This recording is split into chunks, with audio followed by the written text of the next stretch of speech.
melanjutkan pembahasan masalah fikih kemarin, yaitu kita baru saja mengkaji menerangkan di dalam bacaan lafaz basmalah ataupun bismillahirrahmanirrahim. Kita ketahui bahwa kemarin sudah kita bahas, kita kupas bahwa ada 5 hukum di dalam membaca lafaz basmalah atau bismillahirrahmanirrahim. Dan sekarang masuk di dalam kitab Sahih Munajat yang bab awal, yaitu tentang arkanul Islam. Banyak kita mengetahui dari kecil kita bahwasanya arkan Islam rukun-rukunnya Islam itu ada 5. Tetapi kita sedikit untuk mengkaji, meneliti secara detail di dalam apa tujuan di dalam rukun Islam yang 5 ini.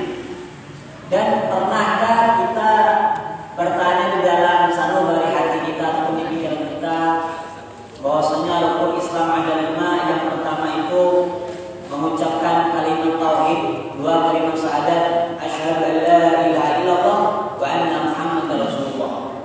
Dan kedua, wa iqamus shalah, menegakkan pelaksanaan salat. Dan ketiga, wa iqamuz zakat, membayar zakat. Dan keempat, wa shaum ramadan, dan berpuasa di bulan Ramadan.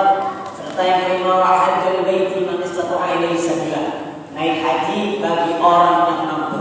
Nah, terkadang kita bertanya di sini, kenapa rukun Islam itu ada 5? Yang pertama itu didudukin oleh 2 kalimat syahadat. Apakah tidak dengan haji dulu? Apakah tidak dengan zakat dulu yang kedua? Apakah tidak dengan puasa dulu yang pertama? Kenapa syahadat dulu yang pertama yang dianjurkan dalam rukun Islam? Dikarenakan bahwasanya tidaklah diterima amal ibadah seseorang, baik itu sholatnya, baik itu zakatnya, baik itu puasanya, bahkan hajinya, terkecuali dia harus menganut agama Islam. Dan syarat di dalam orang tersebut dikategorikan beragama Islam yaitu mengucapkan kalimat tauhid, yaitu kalimat asyhadu an la ilaha illallah wa asyhadu anna muhammadar rasulullah.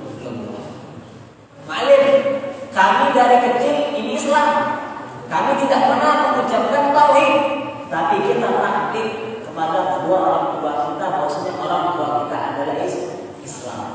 Dan pertama kali yang kita dengar di dunia kala kita dilahirkan dari rahim ibu kita itu adalah kalimat yang kita kategorikan azan. Di situ dijelaskan asyhadu anna muhammadan rasulullah. Pertama, kita mengakukan Allah SWT, terus asyhadu an la ilaha illallah wa asyhadu anna muhammadar rasulullah. Bahwasanya apabila ada sedikit saja di dalam hati kita itu beriman kepada Allah, maka Allah Subhanahu wa taala akan memasukkan kita ke dalam surga Allah Subhanahu wa taala. Berpikir kita bahwasanya kenapa kemarin yang pertama itu harus ada? Kenapa tidaklah diterima sholat kita, zakat kita, puasa kita, bahkan haji kita terkecuali syahadat. Kita kategorikan seperti ini, mengambil secara akal. Seseorang yang mana dia itu ingin nonton sepak bola di stadion, dia mempunyai baju, dia mempunyai atribut, tetapi dia tidak mempunyai tiket masuk untuk ke stadion. Apakah orang tersebut bisa masuk? Tidak. Begitu juga dianya melakukan sholat, melakukan puasa, membayar zakat, bahkan dia naik haji, tetapi dia belum Islam. Apakah dia masuk surga? Tidak. Maka yang pertama kali seseorang apabila dia orang kafir, yang pertama kali dia syaratnya harus masuk Islam dengan mengucapkan kalimat tauhid. Dan juga siapapun dirinya, apapun golongannya, seandainya dia kafir, dia ingin masuk Islam, wajib bagi dia mengucapkan kalimat tauhid. Dan bertanya, alim apa itu Islam? Terkadang kita bertanya, apa itu Islam? Al-Islam, al-lughat, al-istislam, wal-inqiyad. Apa itu Islam? Islam itu adalah taslim, apa yang telah diperintahkan Allah Subhanahu wa taala. Wal-inqiyad, dan tunduk apa yang telah diperintahkan oleh Allah Subhanahu wa taala. Tidak boleh tentang itu, baru orang yang dikategorikan Islam. Istilah dan menurut istilah, menurut ahkami syariah, tunduk patuh taslim dengan hukum-hukumnya syariat yang telah diturunkan oleh Allah melalui Rasulullah Shallallahu Alaihi Wasallam, baru dia tergolong Islam yang hakiki.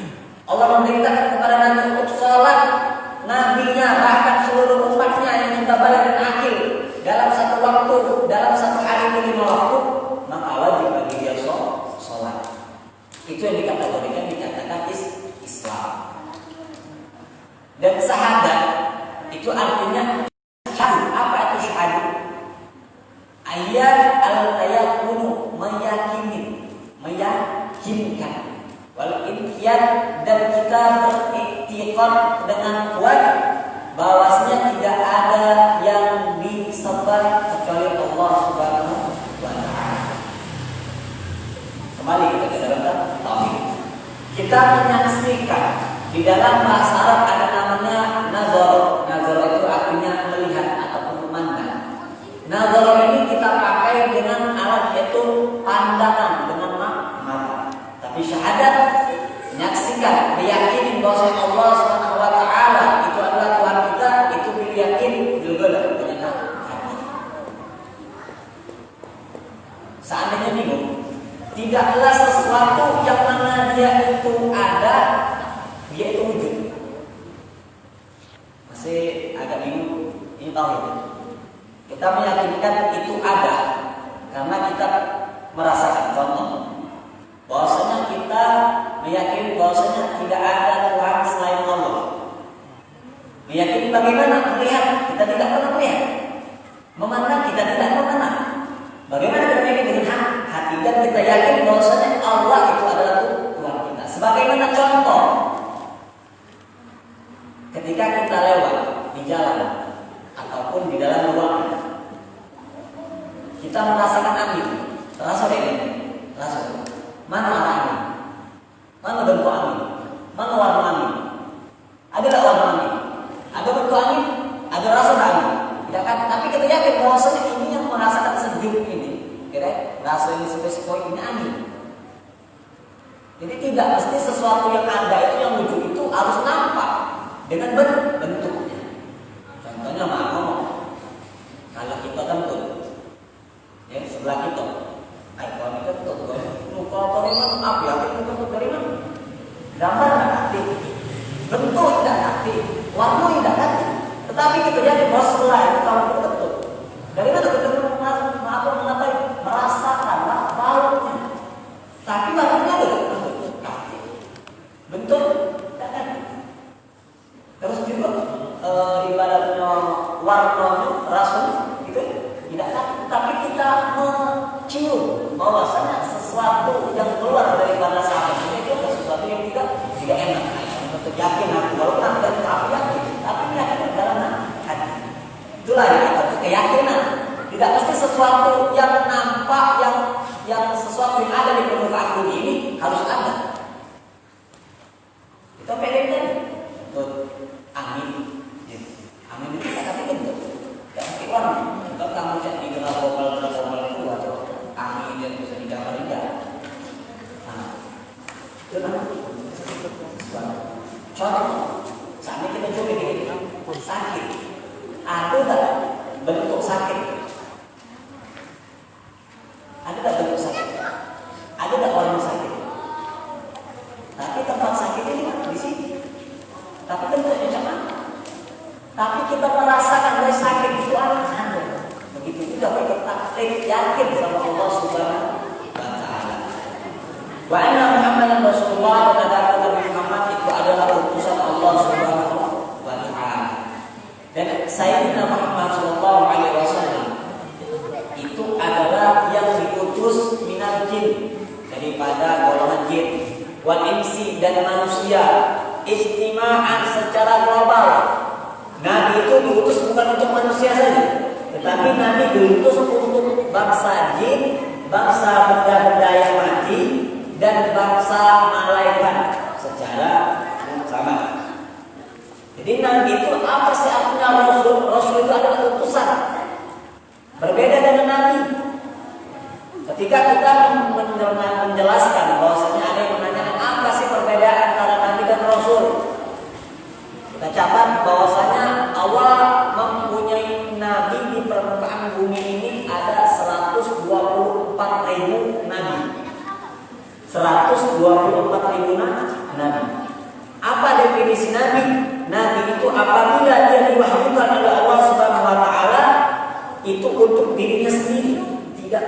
disebar luaskan kepada umat. Itu nabi. Rasul itu ada 313 rasul. Apa itu rasul? Adalah utusan. Dan rasul ini wajib menyampaikan apa yang telah diperintahkan oleh Allah untuk dirinya serta umat. Dan wajib diketahui oleh umat Islam itu ada 25 nabi dan rasul. Jangan kita tahu bahwa nabi dan rasul itu ada 25. Ya, memang 25, tetapi nabi itu ada 124.000 nabi dan rasul itu ada 313. Yang wajib diketahui oleh umat Islam itu ada 25 nabi dan rasul.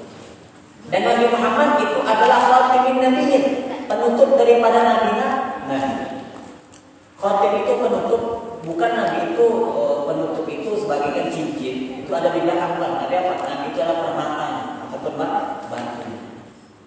Itu khatimin nabiyyin. Nabi diutus akhir zaman, tetapi Nabi diciptakan lebih awal daripada seluruh nabi-nabi yang lain.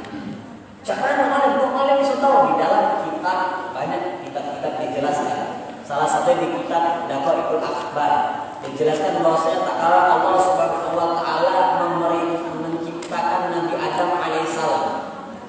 Sebelum Allah menciptakan Nabi Adam alaihissalam, mengatakan di dalam kitab tersebut dikarang oleh ulama besar, seluruh tanah penjuru permukaan bumi dikumpulkan oleh Allah untuk menciptakan Nabi Adam alaihissalam. Sebelum Allah menciptakan Nabi Adam, Allah ciptakan dulu satu nur. Nur ini adalah nur Nabi Muhammad sallallahu alaihi wasallam. Dan Allah letakkan nur ini di salah satu ranting yang ada pohon di dalam surga. Nah, ketika Allah SWT menciptakan Nabi Adam alaihissalam, Allah membangunkan Nabi Adam alaihissalam, dan Nabi Adam alaihissalam pun beliau jalan-jalan di surga. Melihat setiap pintu-pintu surga itu ada tulisan La ilaha illallah Muhammadur Rasulullah. Bertanya-tanya Nabi Adam alaihissalam, kenapa setiap aku melewati daripada pintu taman-tamannya surga, aku melihat nama Allah beserta nama lain? Dan akhirnya Nabi Adam alaihissalam bertanya kepada Allah, ya Allah, siapakah nama yang disandingkan dengan diri? Allah Subhanahu wa taala berfirman, wahai Adam, itu adalah anak keturunan. Bagaimana aku bisa menjawab? Akhirnya Allah Subhanahu wa taala memerintahkan untuk menjauhi Nabi Adam alaihissalam daripada pohon, satu pohon, dan itu ada dikategorikan namanya buah khuldi. Jadi ini Nabi Adam bertanya kepada Allah, ya Rabb, cak mana lagi bisa nyingok keturunan aku? Itu katakan dari Nabi Adam tadi ngomong, ya Allah, siapa nama yang kau sandingkan kepada nama? Kata Allah, itu adalah keturunan. Jadi Nabi Adam bertanya, cak mana aku bisa nyingok ya Allah? Nah, ketika itu Allah SWT berfirman dan mengatakan kepada dia, ya Adam, jangan kau dekatkan pohon tersebut dan yang kau makan buah tersebut. Itu adalah larangan, tetapi di balik larangan tersebut adalah perintah. Kalau seandainya Nabi Adam tidak makan buah khuldi, maka Nabi Adam tidak turun ke bumi dan tidaklah bisa melihat Nabi Muhammad SAW. Kecaman itu larangan dari Allah, tetapi dilanggar oleh Nabi Adam. Tidak, itu bukan larangan, tetapi perintah. Larangan, kalimat larangan tetapi isinya perintah. Caman itu mana bisa contoh? Dia berapa kecil, prinsip pun. Jadi ada sih kok bapak main terus, berisik terus. Kira-kira budak ini berisik apa dia? Diam kan? Tadi kan awal kalimat kita ngomong apa? Main terus, berisik terus. Kita nyuruh mereka berisik, kita nyuruh mereka main, tapi mereka diam. Berarti di situ kalimatnya untuk melarang mereka bermain, tetapi kalimatnya makin main. Begitu juga Allah memerintahkan kepada Nabi Adam, yang kau dekatkan pohon tersebut dan yang kau makan buah tersebut, saatnya yang kau makan, kau akan diturunkan dari surga menuju dunia. Jadi ada berpikir, seandainya anak tidak makan ini buah, maka anak tidak turun dari surga ke dunia. Dan beberapa ulama ngomong lah untuk bilang tadi ustaz-ustaz yang semua gara-gara Nabi Adam lah kita baca turun ke dunia. Seandainya Nabi Adam tidak makan buah itu, kita masih di surga. Lah, ini ustaz-ustaz yang pemikiran-pemikiran dulu, pemikiran-pemikiran goblok nyalakan Nabi. Lah kita nyalakan presiden ya sekarang karena penjara. Apalagi nyalakan Nabi. Karena barokah Nabi Adam lah kita bisa turun ke dunia ini menjadi umatnya Nabi Muhammad Sallallahu Alaihi Wasallam. Kadang-kadang misalnya ini gara-gara Nabi Adam makan buah disebut akhirnya kita turun ke dunia. Seandainya Nabi Adam tidak makan buah disebut, itu bisa tidak menciptakan? Tidak bisa. Dan ketika itu Nabi Adam makan buah disebut bersama istri beliau Sayyidatuna Hawa, Allah turunkan Nabi Adam dari surga menuju dunia. Tak kala itu Nabi Adam terpisah daripada Sayyidatuna Hawa, bahkan beliau mengatakan 50 tahun. Ada mengatakan sampai 100 tahun. Kira-kira. Nah, ketika itu Nabi Adam alaihissalam rindu, kangen dengan nurnya Nabi Muhammad Sallallahu Alaihi Wasallam. Nah, tak kala itu pun Nabi Adam alaihissalam melihat kuku daripada ibu dari beliau. Makanya dianjurkan ketika azan asyhadu anna Muhammadar Rasulullah itu mengucapkan marhaban ya habibi, marhaban ya sayyidi, marhaban ya bapak ayun. Terus dicium, diusap ke mangkok.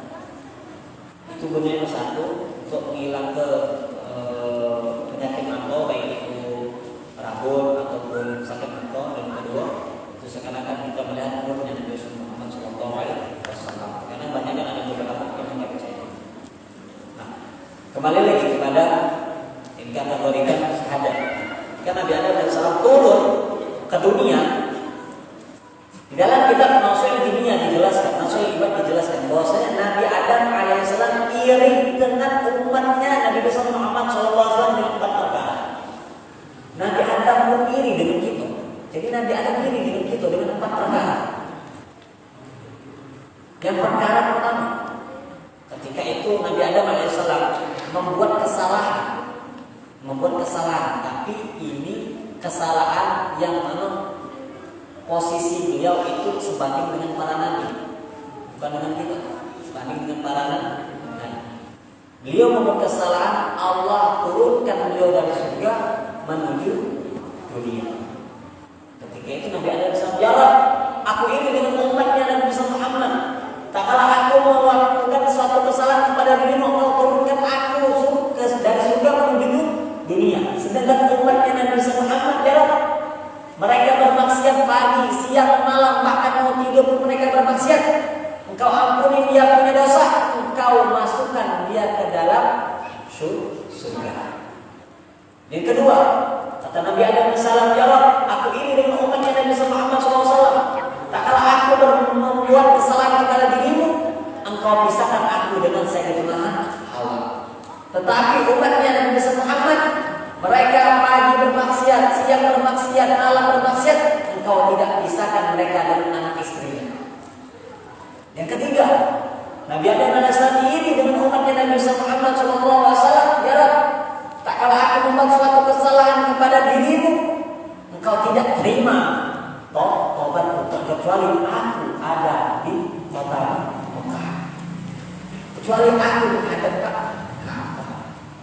Tetapi umatnya Nabi Muhammad SAW pagi mereka bermaksiat, membuat engkau murka sampai malam menyerah. Tak kala itu engkau ampuni dia punya dosa dimanapun mereka berada. Tidaklah mesti kita ke Mekah, dimanapun kita berada, kita diampuni oleh Allah Subhanahu wa Ta'ala. Bahkan riwayat sampai sujud Nabi Adam alaihissalam itu 40 tahun meminta ampun kepada Allah Subhanahu wa Ta'ala. Seandainya air mata Nabi Adam alaihissalam dibandingkan, dihitung dengan air mata seluruh umat dari umat Nabi Adam sampai umat akhir zaman nanti, dikumpulkan air tangisan tersebut berserta air tangisan Nabi Daud alaihissalam, tidak bisa mengalahkan daripada air tangisan Nabi Adam alaihissalam. Ada alim di Nabi Daud alaihissalam buat bisa menangis.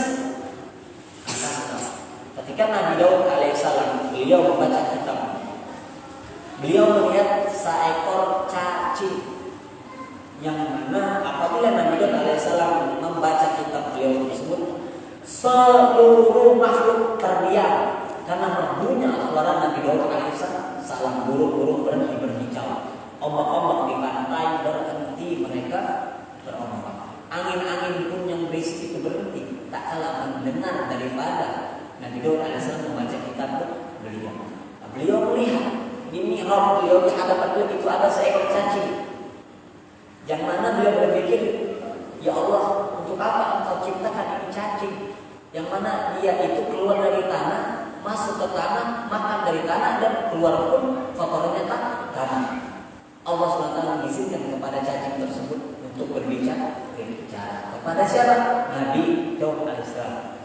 Ya Nabi Daud alaihissalam, aku diizinkan Allah SWT untuk memberitahu kepada dirimu bahwasanya tidak ada suatu makhluk yang diciptakan Allah SWT kecuali manusia itu bermanfaat di permukaan bumi ini. Aku, kata cacing tersebut, tak kalah masuk waktu pagi membaca subhanallah walhamdulillah wala ilaha illallah wallahu akbar sebanyak 1000 kali. Dan tak kalah masuk waktu sore ingin terbenamnya matahari, aku membaca sholawat kepada Nabi Muhammad SAW sebanyak 1000 kali. Ini cacing baca sholawat sama Nabi Muhammad SAW sehari 1000 kali. Laki itu berapa sehari? Seandainya itu kurang daripada 1000, berarti itu lebih hina daripada cacing tersebut. Alhamdulillah. Mu'alim jangan baca sholawat mana kalau ada banyak ya dalam 1000. Baca sholawat Muhammad sallallahu alaihi wasallam. Itu Allahumma sholli ala sayyidina Muhammad wa ala sayyidina Muhammad. Ibu-ibu sambil masak baca sholawat Muhammad sallallahu alaihi wasallam.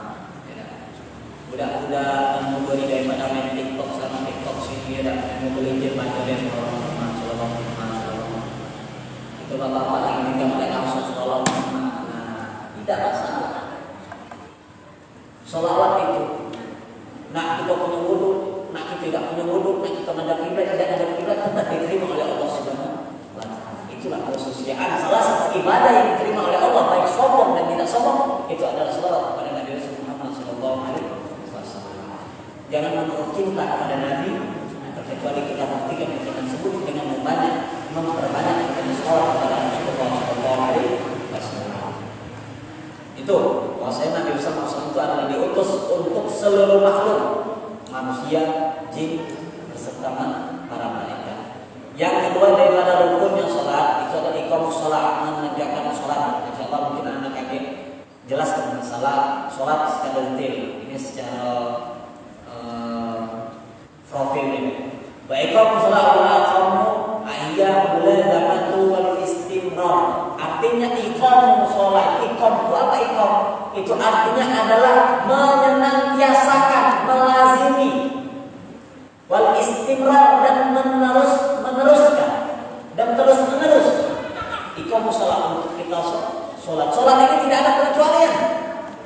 Selagi dia balik dan akhir maka wajib untuk dia sholat. Ingat balik dan akhir. Mau dia sakit bagaimanapun dia, keadaan bagaimanapun dia tetap wajib untuk dia sholat. Baik dia musafir ataupun dia mukim, tetap dia diwajibkan sholat. Contoh, Abu Mas'ud, tapi dia masih punya akal, dia wajib tetap sholat. Berapa banyak dulu itu di rumah sakit itu suruh angkat tangan tidak baca. Nah, jangan angkat tangan, goyang kepala tidak baca, tapi dia tetap wajib dia sholat. Jangan sholatnya memakai bayang mengucap Allahu Akbar, tetap dilafaz. Kalau sampai dia stroke dengan tangan anggota badan kalau menurut dia masih bisa tetap. Jangankan dia stroke, ketika dia koma, dia masih sadar, dia masih mendengar, itu tetap diwajibkan sholat. Saking pentingnya sholat, makanya ketika setelah sadar itu sholat.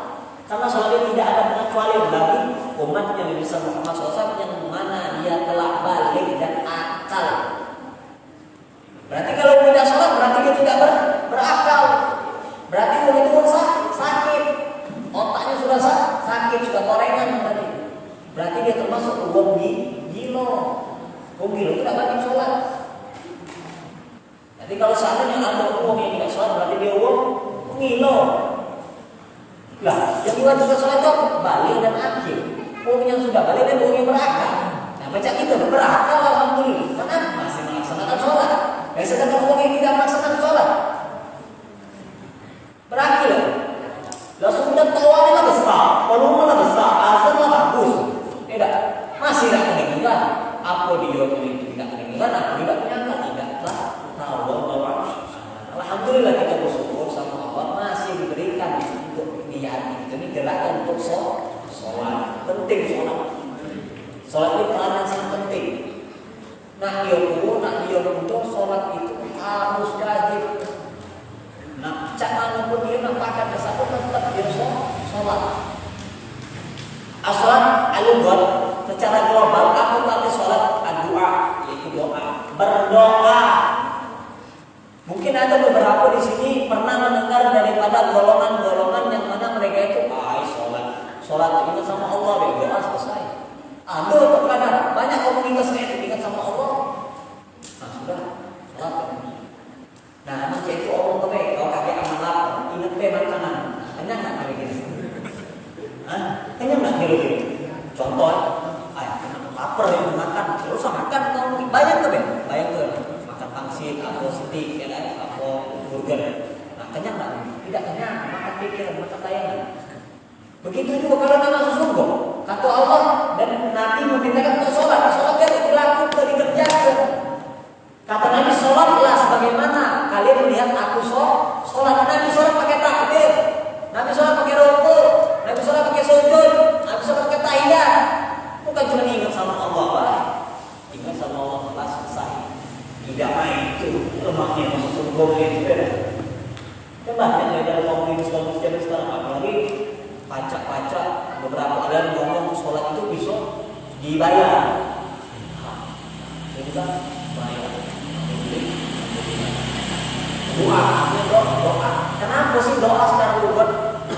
Karena bahwa ketika kita takbir Allahu Akbar, ketika itu kita melafazkan suratul Fatihah itu artinya doa lah.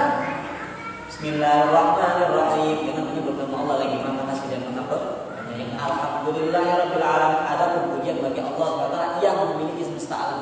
Ar-Rahmanir-Rahim yang maha pengasih dan maha penyayang. Malik yaumiddin, raja di atas semua raja, tak kalah hari pembalasan nanti. Iyyaka na'budu wa iyyaka nasta'in. Iyyaka na'budu wa iyyaka nasta'in. Hanya kepadamu lah ya Allah kami menyembah dan kepadamu lah kami meminta pertolongan. Setelah itu ihdinas siratal mustaqim. Tunjukkanlah kepada kami ya Rabb jalan-jalan yang lurus. Siratal ladzina an'amta 'alaihim. Jalan yang mana engkau berikan mereka nikmat-nikmat-Mu, yaitu siapa?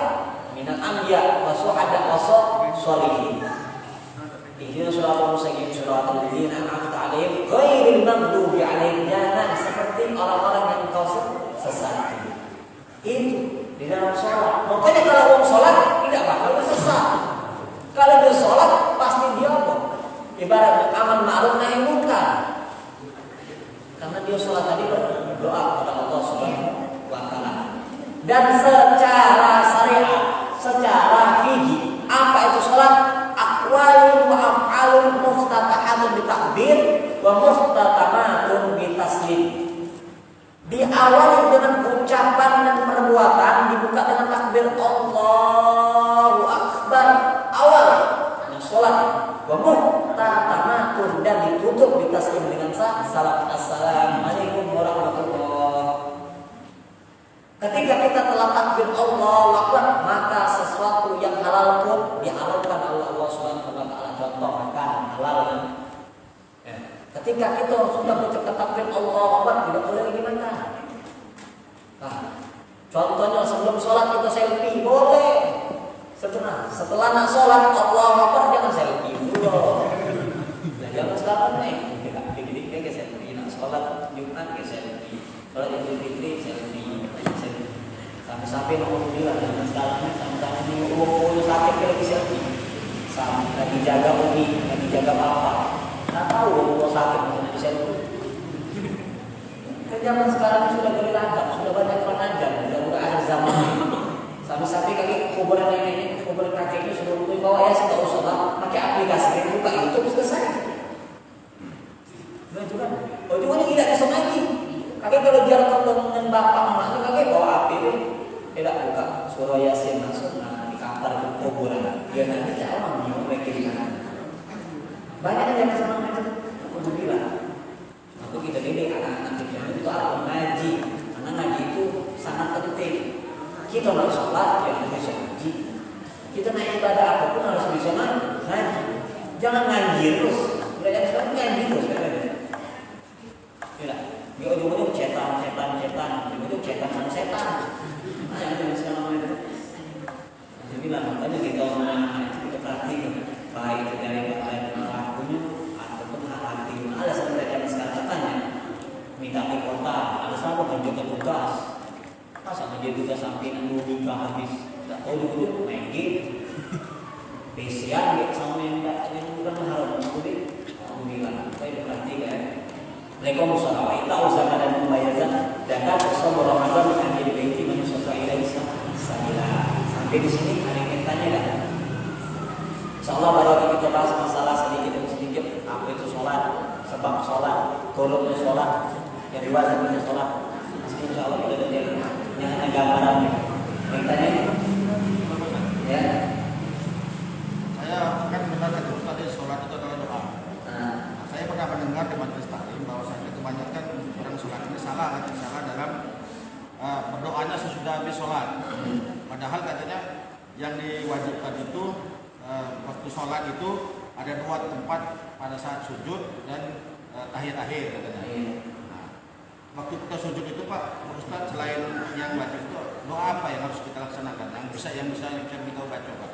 Nah kemudian apakah kita juga salah yang mengucapkan yang kita gerak sholat ini berdoa sesudah sholat?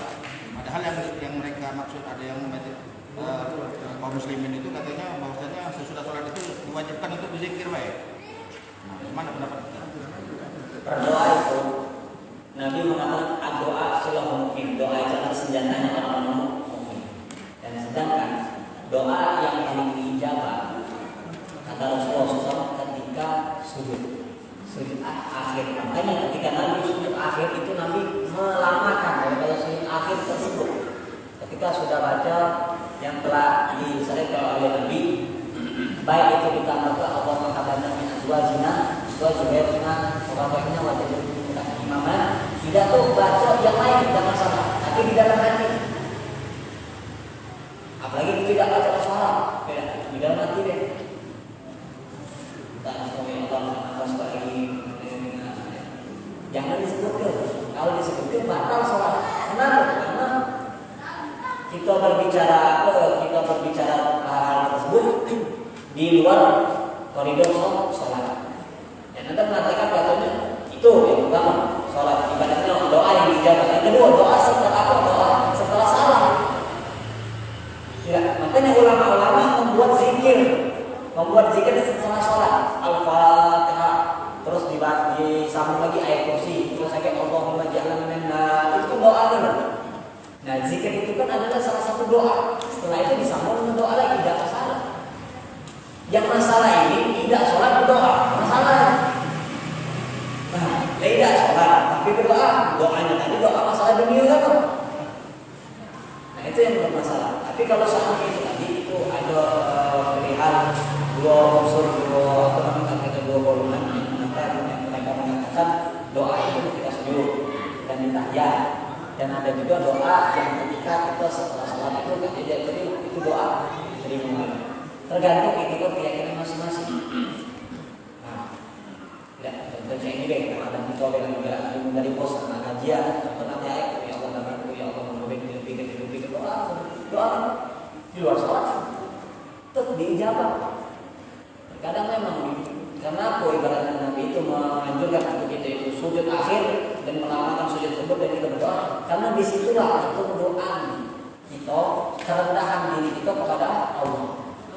Baik mereka yang mempunyai bakat, tidak mempunyai bakat, tua ataupun muda, sehat ataupun sakit, tetap mereka menundukkan kepala ke bawah, berarti merasakan dirinya merasai iman. Ketika itu Allah Taala turunkan doa yang diijabah. Setelah kita sholat pun kita sudah bersih, seakan-akan kita bersih dan kita berdoa kepada Allah dan insya Allah diijabah. Yang lebih baik adalah doa ketika sujud, doa ketika tahiyat akhir dan doa setelah sholat. Tidak tahu doa ketika diijabah yang mana. Kalau kita tahu mana doa yang diijabah. Ada yang tanya, ibu-ibu, tanya lah. Apa mu'alim? Macam mana mu'alim? Kalau seandainya kami lagi ngepel batu selawat boleh tak? Boleh bu. Tidak boleh batu selawat. Jangan masuk kamar mandi sampai selawat, itu tak boleh. Ya, sampai nyuci piring kamar mandi batu selawat. Nah, tidak boleh. Tapi kalau seandainya lagi masak, lagi nyapu, lagi ngendong kuda, kan sekarang kan tinggal kan? Sekarang mau kapel ini sudah dari bayi ya. Tidak. Oh, pakai anak siapa lah? Pamina. Gampang nanti dewe masih nanti tanya. Ya, ya, nanti nano. Nah itulah. Tapi kalau kita dari kecil kita baca sholawat, maka dia insya Allah dia kenal sama Nabi Sallallahu Alaihi Wasallam. Kadang dia kan masih baru harus ini. Ditanya tak, bu? Ditanya tak, bu? Ada ngomong, jangan ngalim buka aura biar kami ini di umur sering-sering banyak-banyak baca sholawat, banyak-banyak baca sholawat di dulu, sehingga banyak sholawat. Basicnya kurang, bikinnya masak baca sholawat. Insya Allah, sholawat itu adalah kunci daripada semua. Kenapa? Yang kita baca ini adalah nama-nama kasihnya Allah. Ada yang tanya? Nana yang tanya tak? Yang tanya-tanya. Ya lah.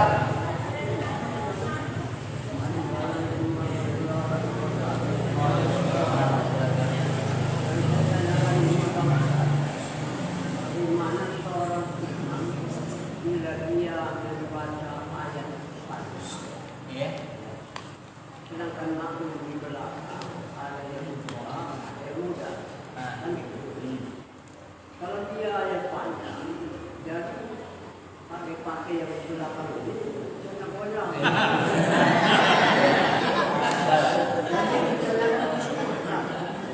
Bagaimana caranya iman itu membaca ayat sempurna, belakang aman,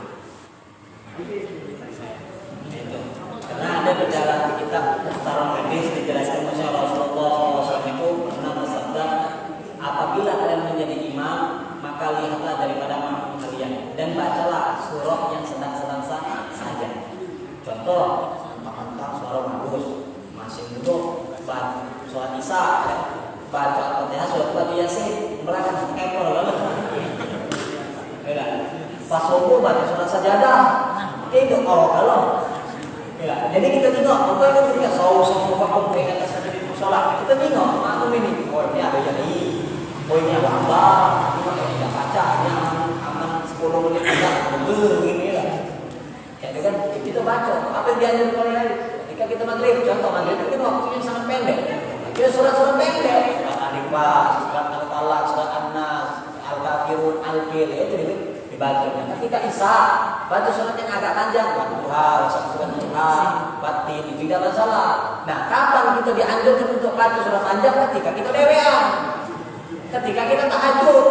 Sholat tahajud mana dewean? Nah, ibaratnya dalam satu rakaat itu ibaratnya 10 juz, tidak masalah. Ini mentang-mentang hafiz, tidak baca hendak tidak baca, kita tinggal apa? Kita di sopir, ini penumpang. Betul lah. Kalau seandainya suara bagus tadi kan, suara apa kau lah, tapi kalau boleh, kedua kami dewean, nah, apa ya? Contoh, kalau seandainya kita sudah terjebak di dalam sini, terjebak, atau kita kan ada uzur, sudah kuat, ini Ustaz baca surat sajadah, syukur, cuman biar masbuk, tidak masalah. Masbuk sholat dewean, daripada kita gemuk, itu nyangka, lah zalim pun orang. Masbuk jangan salah. Contoh, ketika makmum ketika sholat berjamaah ada maling Sampai kota aman, kita masuk sholat dulu dia bilang, pas itu kita tidak masalah, karena ada udur. Nah, kita ibadah nak nurut imam, yang tadi surat baca surat apa kau yang di belakang itu. Nah itu kan salah dulu. Apalagi pas bulan puasa, sholat maghrib ada surat yasin sama waqiah ya, lepas belum pukul, itu benar. Baju-baju tidak tahu kan, lemas, sakit mah. Makanya itu harus kita menjadi imam. Jadi kita ingat dulu belakang-belakang kita ini. Banyak sudah tua galong, belum beda ya. Banyak ada tua, ada muda. Kita tidak tahu karena seperti aku ini sholat. Yang penting dia berjamaah. Sudah sholat berjamaah langsung keluar. Kenapa? Karena ada pekerjaan ataupun ada hal yang penting. Kita harus imam itu harus menyesuaikan. Gitu. Jadi kalau kita imam itu harus baca surat-surat yang standar. Nah baca surat panjang itu lagi ketika kita sholat tahajud dewi ada apa? Karena salah. Ada lagi tanya? Alah. Ini Ustaz. Atau ini suasana di dalam hati. Saya pernah mendengar Ustaz ada bacaan di dalam sholat itu, apabila ini tidak sempurna, maka sholat itu tidak sempurna juga. Yaitu bacaan amin. Banyakkan imam ini, waktu dia membaca amin itu kadang dia dulu makmum. Kadang imam ini apa dia lambat, apa makmum kedua, kadang imam itu bacaan aminnya juga tak terdengar. Jadi banyaklah makmum dulu jadi